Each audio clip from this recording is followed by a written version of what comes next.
자, 문제 29번입니다. 다음 중 적절한 것은 했습니다. 정답은 4번입니다. 자, 다른 질문 볼게요.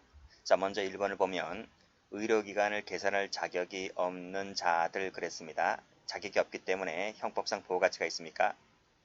보호가치가 없다는 것이죠.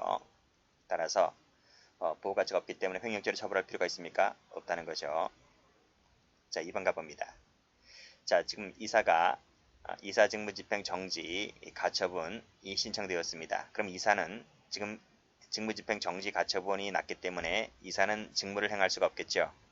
이사가 직무를 수행하지 못하게 되면 법인은 경영상태가 위태롭잖아요. 그래서 이 가처분 신청에 대항하여 항쟁할 필요가 있는 겁니다. 이 회사 입장에서 봤을 때. 따라서 항쟁할 필요가 있어서 그 대표자가 법인 경비에서 당의 가처분 소송에 소송 비용을 지급한 것은 마땅히 써야 할 돈을 쓴 것이죠. 마땅히 써야 할 돈을 쓴 것이기 때문에 이것은 그 법인의 업무 수행을 위해서 필요 경비를 지급한 것이라 볼 수 있기 때문에 횡령죄가 될 수가 없습니다. 자, 3번 가봅니다. 자, 소유권 취득에 등록이 필요한 다른 사람 소유 차량을 인도받아 보관하고 있던 사람이 사실상 처분했단 말입니다. 그쵸? 근데 이 사람은 그 차량의 등록 명의자가 아니에요. 그쵸? 등록 명의자가 아닌데 그 단순히 보관하고 있다는 사실만으로 처분한 것이 횡령죄가 될 수 있을까? 될 수 있죠. 그쵸? 판례가 바뀌었죠. X. 그래서 즉 이 횡령죄가 되려면 이 보관 위임자나 차량 등록 명의자일 필요가 없습니다. 그냥 차량을 사실상 보관하고 있던 사람이 팔아먹으면 횡령죄가 될 수 있다는 얘기입니다. 자, 됐고 그 다음에 30번 가볼까요? 자, 다음 중 적절하지 않은 것은 했는데 정답은 4번입니다. 4번 가보겠습니다. 자, 4번을 가보면 주권 발행 전이죠. 주권 발행 전 주식에 대한 양도계약에서의 양도인은 그랬습니다. 이 양도인은 양수인에 대해서 타인 사무 처리자가 됩니까? 안 됩니까? 안 됩니다. 처리자가 되지 않기 때문에 따라서 이러이러한 의무를 채무를 부담하게 되었는데 이러한 대항 요건을 갖추지 아니하고 타에 처분했다 하더라도 배임죄가 되지를 않습니다. X 하시고 마찬가지입니다. 1번도 가보면 주식 나와 있죠. 그리고 3번도 보시면 1억 원을 빌리면서 돈 빌렸다는 말은 금전채무잖아요. 전부 다 타인 금전채무입니다. 타인 사무처리자가 되지를 않습니다. 그래서 이런 약정을 했는데 그 약정을 지키지 않고 매도해버렸다 할지라도 배임죄가 되지 않는 것입니다.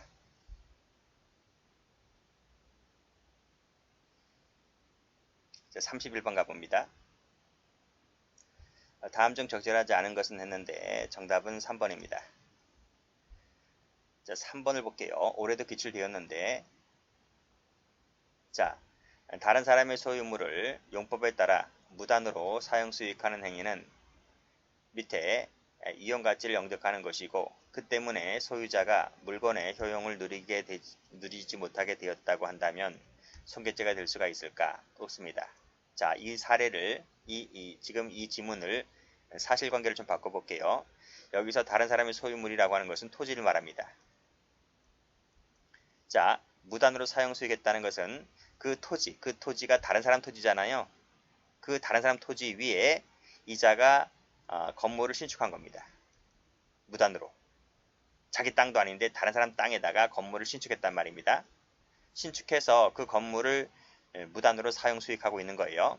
자, 이것이 그 땅 주인, 즉 땅 소유자죠. 땅 소유자가 이 건물 때문에, 무허가 건물 때문에 지금 자기 땅을 함부로 지금 효용을 누리지 못하게 되고 있잖아요. 그래서 이 다른 사람이 내 땅에다가 건물을 지어서 건물을 사용 수익하고 있는 것이 이 땅 주인에 대한 손괴죄가 될 수 있을까? 될 수 있습니까? 없습니까? 없죠. 땅이 망가져요. 땅이 어디 갑니까? 그렇잖아요. 건물을 나중에 무허가 건물이라고 하면 포크레인 와서 찍어내서 허물어 버리면 그만이지, 허물어 버렸다 하더라도 땅이 어디 가는 게 아니잖아요. 그래서 요것만으로는 뭐다? 땅에 대한 재물손괴죄가 되지를 않는다는 내용입니다. 이해되시죠? 최근 판례이고 출제가 올해도 나왔고 앞으로도 나올 가능성이 있기 때문에 요즘은 다시 한번 봐두시기 바랍니다. 자, 32번 가봅니다. 다음 중 적절한 것은 했는데 정답은 2번입니다. 자, 먼저 1번은 어디가 틀렸는가요? 1번 키워드가 어디입니까? 1번 읽어보세요. 키워드가 어디입니까? 키워드가 경매입니다. 경매. 이 경매 개시 결정이 내려져서 이 강제집행을 면탈을 할 목적으로 재산을 은닉한 것이므로 본죄가 된다. 맞습니까? 이 경매는 이 강제집행 면탈죄의 대상이 안 돼요. 대상이 되지를 않는다. 이 강제집행 면탈죄의 대상은 뭐죠? 대상은 민사집행법상의 민지법상의 강제집행, 그 다음에 가압류 가처분을 말합니다. 가압류 가처분만 대상이 되는 것이지 이 경매, 이 담보권 실행을 위한 경매죠. 담보권 실행을 위한 경매는 이 본죄의 대상이 되지 않습니다. 그래서 이러이러한 일을 했다 할지라도 본죄가 된다 했으니까 틀렸어요. 자, 요게 키워드입니다. 3번 가봅니다. 자, 예금 계좌가 압류된 근로자 그랬습니다. 자, 편의상 이 예금 계좌, 압류된 예금 계좌를 A 계좌라 해볼게요. 이게 A 계좌입니다. 자, 그래서 이 자기 통장이 지금 압류가 되었기 때문에 이 사람이, 이 근로자는 이 통장에 돈을 못 받아요. 봉급받으면 못 받아요. 받는 순간 돈이 빠져나갑니다. 압류를 걸어놨기 때문에. 그래서 이 갑이라는 자가 장차 지급받게 될 급여, 즉 이번 달에 돈 들어와야 되잖아요. 그 돈이 또 들어오면 또 빠져나가기 때문에, 따라서 이 사람이 어떻게 했느냐면 새로운 예금 계좌를 개설합니다. 이 계좌를 B라고 한번 해볼게요. B 계좌를 개설했다 라고 했을 때, 그래서 그 B 계좌는 압류가 되지 않았기 때문에 자기가 이제 이 사람이 이 돈을 쓸 수가 있겠죠. 자, 그랬을 때에 갑은 강제집행 면탈하는 죄가 될 수 있을까? 안 됩니다. 즉 새로운 예금 계좌를 개설했다 해서 A 계좌가, 즉 압류당한 A 계좌가, 지금 A 계좌를 안 건드렸잖아요. A 계좌를 건들지 않은 상태에서 지금 다른 계좌를 개설했기 때문에 채권자를, 이 다른 계좌를 개설한 것만으로는 채권자의 계좌를 침해할 위험성이 없다. 그래서 본죄가 되지 않는다는 판례입니다. 그래서 이러한 방법이 나타날 수가 있기 때문에 채권자는 또 채권자들의 나름대로의 대책을 마련해 둬야 되는 것입니다. 다른 계좌를 개설한 것만으로는 본죄가 되지를 않습니다. 자, 4번은 어디가 틀렸는가요? 4번은 이것도 중요한 판례죠. 자, 채무자인 갑이 그랬고 채권자 A 그랬고 제3채무자 B라 그랬는데, 자, 편의상 제가 적어볼까요? A가 채권자죠. 갑이 채무자고요. 그 말은 여기 잘못됐네요. 채무자죠. 그 말은 이 A라는 채권자가 채무자에 대해서 채권을 갖고 있다는 거예요. 즉 받을 돈이 얼마 있다, 이런 말입니다. 또 제3채무자 B가 나타나죠. B가 있습니다. 이 사람이 채무자이고 이 사람은 채권자입니다. 그래서 갑은 B에 대해서 일정한 채권을 갖고 있습니다. 아시겠죠? 그러면 봐봐요. A는 갑에 대해 채권 갖고 있고 갑은 B에 대해 채권 갖고 있단 말이죠. 그래서 A가 B를 뭐라 부르냐면 B는 채무자의 채무자잖아요. 그렇죠? 채무자의 채무자라서 이 B라는 채무자를 제3채무자 이렇게 부르는 거예요. 그렇죠? 자, 그러면 A는 돈을 받아야 되잖아요. 갑으로부터 돈을 받아야 되는데 갑이 가만히 있다 보니까 A가 나의 채권을 강제집행하려고 합니다. 그러면 내 통장도 뒤져버리겠지? 뒤질 것 같으니까 이 갑이 재산을 빼돌립니다. 즉 내가 B에 대해서 갖고 있던 이 채권을 빼돌립니다. 이렇게 누구한테? C라는 또 다른 자에게 내가 갖고 있는 채권을 허위 양도를 해버립니다. 뭐에 대비하기 위하여? A가 나의 재산에 대해서 강제집행할 것을 미리 대비하기 위하여 재산을 빼돌립니다.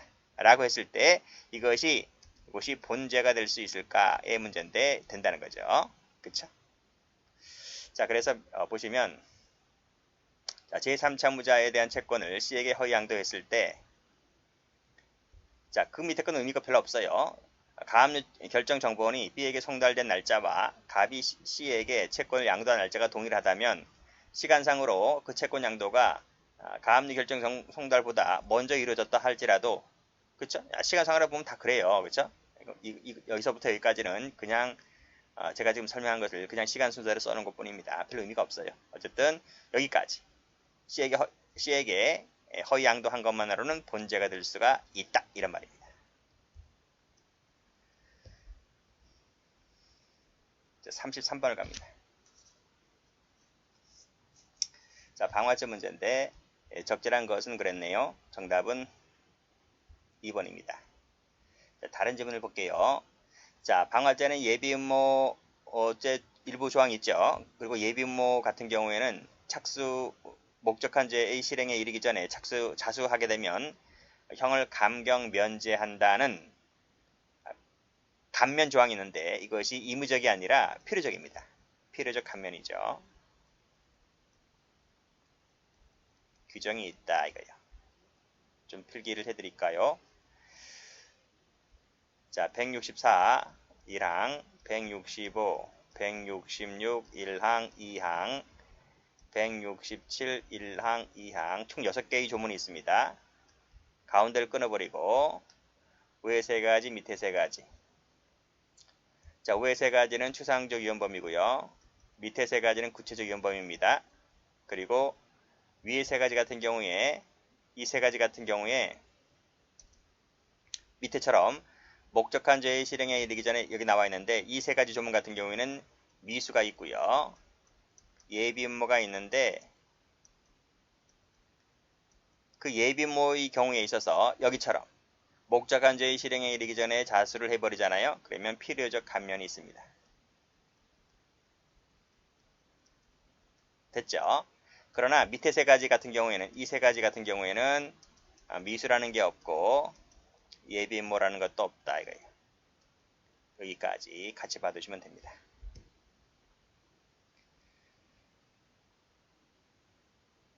자, 3번 볼까요? 3번. 자기 소유의 빈집을 철거하기 위해서 불질러 버렸는데 강풍이 불어옵니다.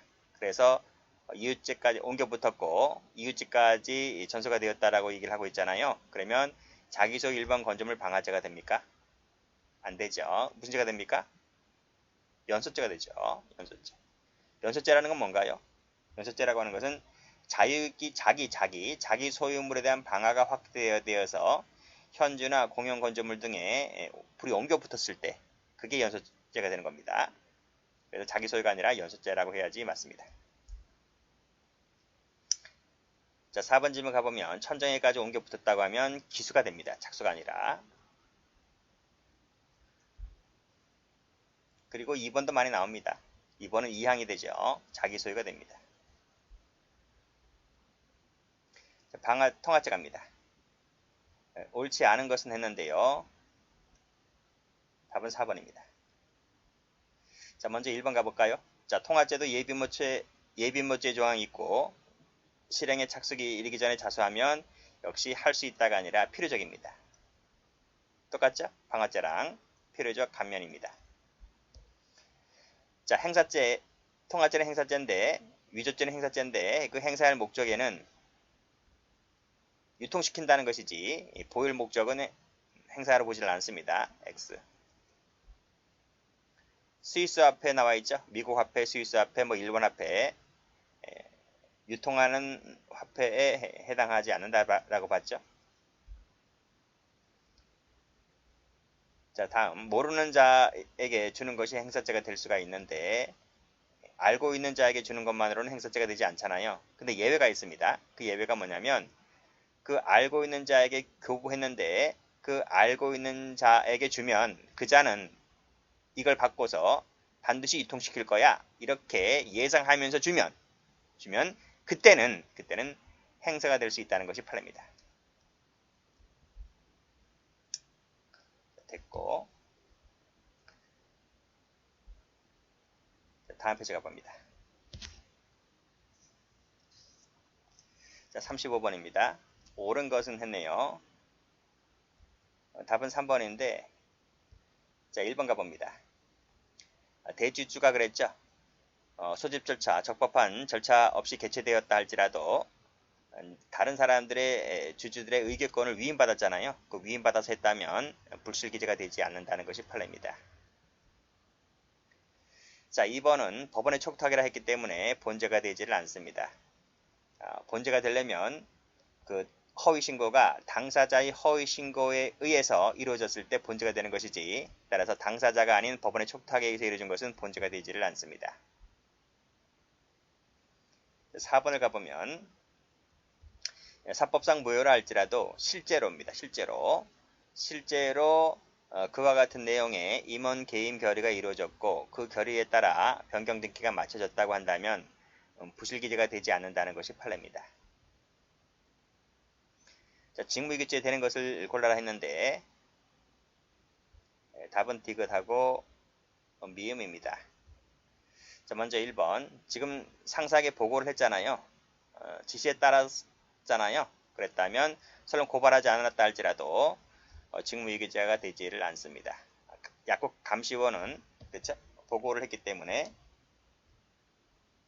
FM들은 하진 않았지만 보고를 했고 그 지시에 따라 했기 때문에 설령 고발하지 않았다 할지라도 본죄가 되지 않는다는 게 판례입니다. 2번도 보면 경찰관리가 위법사실 조사했잖아요. 훈방했잖아요. 다만 입건 수사하지만 않았을 뿐입니다. 그렇죠? 그래서 조사를 해서 훈방하는 등 어떠한 조치를 어떠한 형태로든지 어떤 직무 수행을 했기 때문에 단지 입건 수사하지 않았다 하더라도 직무유기죄가 되지를 않는다는 것이 판례입니다. 직무유기죄라고 하는 것은 FM대로 안 해도 조금이나마 깔짝깔짝 거린다 할지라도 그런 점이 있다면 직무유기죄가 안 됩니다. 자, 디귿번을 가보면 은닉되어 있다는 걸 알면서도 그냥 방치해버렸잖아요. 그건 직무유기가 됩니다. 미음범도 포기하고 집에 와서 자버렸잖아요. 일 자체를 안 해버렸다는 거죠. 분명히 명을 받았는데, 그렇죠? 그래서 이것도 직무유기가 됩니다. 그렇지만 리을번 가봅니다. 자, 범죄 혐의 입증에 사용하도록 하는 등 적절한 조치를 취하지 아니하고 돌려주었다라고 했을 때 직무유기죄가 됩니까 안 됩니까? 총론 교재 나오잖아요. 자기범과 부자기범의 관계할 때 나옵니다. 이때는 자기범에 해당되는 증거인멸죄만 된다는 거. 증거인멸죄만 되고 부자기범에 해당되는 직무유기죄는 되지 않습니다. 정답은 2번입니다.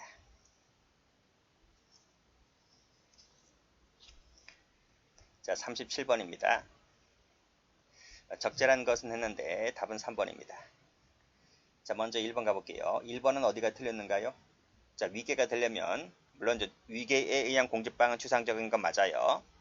이때 위계가 되려면 직무집행을 저지하거나 현실적으로 곤란하게 하는 데까지 이르지 않은 경우에도 성립할 수가 있다. 안 됩니다. 그렇죠?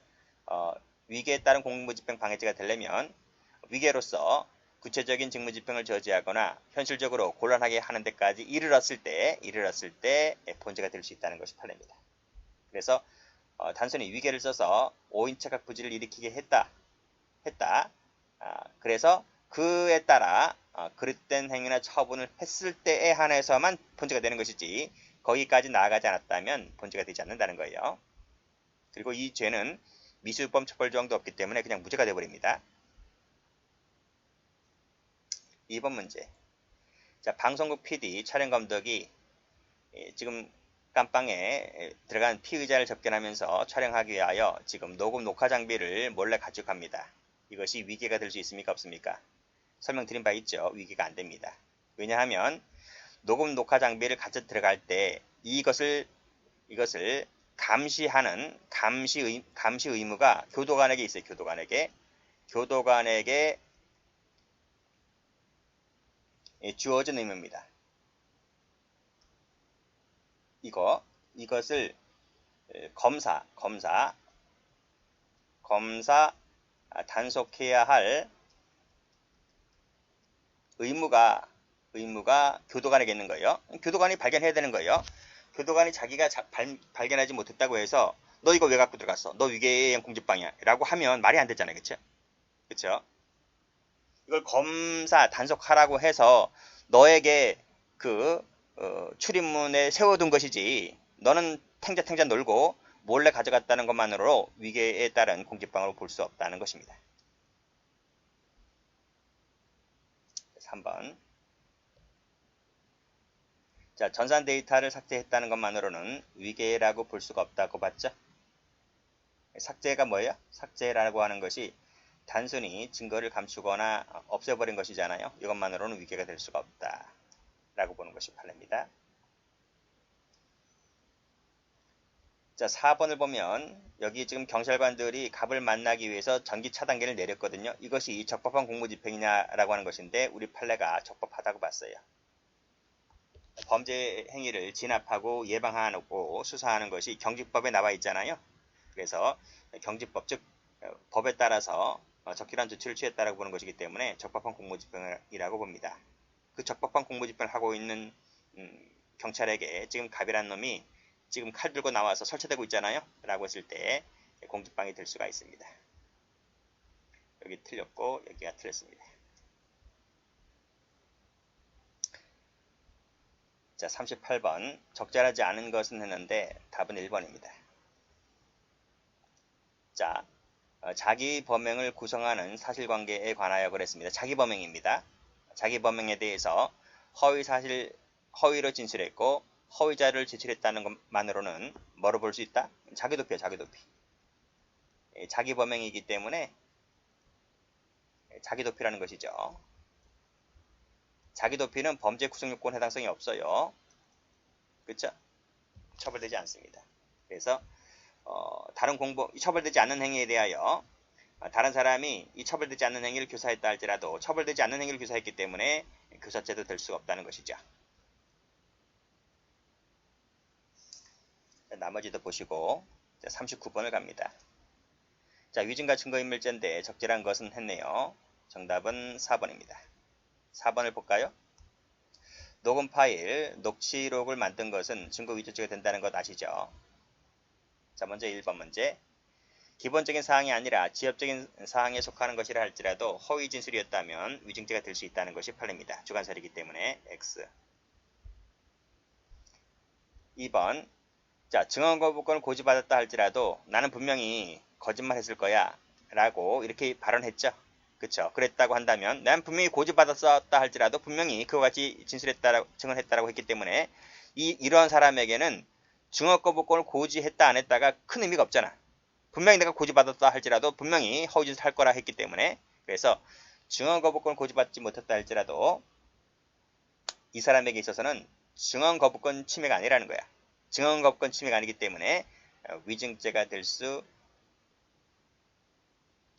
성립할 수 있다는 것이죠. 허위사실이 겠다면. 마지막에 틀렸고. 자, 3번 볼까요?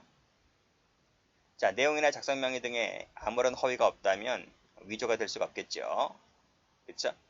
그리고 또 밑에 그러한 허위 주장에 관한 증거로 제출되어서 그 주장을 뒷받침하게 된다 할지라도 역시 마찬가지로 증거 위조가 될 수가 없습니다. 여기 틀렸습니다. 자, 마지막으로 40번을 가봅니다. 자, 가장 적절한 것은 했는데요. 정답은 3번입니다. 자, 먼저 1번 가볼까요? 자, 무고죄는 역시 허위사실을 구성요건 조사를 하는데 객관설이라고 했죠. 그리고 진실에 반하는 것인지는 허위사실인지는 적극적으로 증명해야 됩니다. 단순히 소극적 증명만으로는 되지 않는다는 것이죠. 그 말은 뭐다? 무고죄의 성립 요건을 깐깐하게 하겠다는 얘기입니다. 자, 허위사실 정도의 적시는 수사권, 징계권 발동 촉구하는 것만으로도 족하다는 것이죠. 따라서 범죄 구성요건 사실, 징계요건 사실을 구체적으로 명시해야 할 것까지는 요하지 않습니다. 4번 질문 가보죠. 돈을 갚지 않는 갑입니다. 이놈이 돈 안 갚아요. 그러니까 피고인은 뭐라 했냐면 도박했다는 사실은 숨겨놓고 내비게이션 구입에 필요한 자금이라고 허위 기재를 했다는 것입니다. 그렇죠?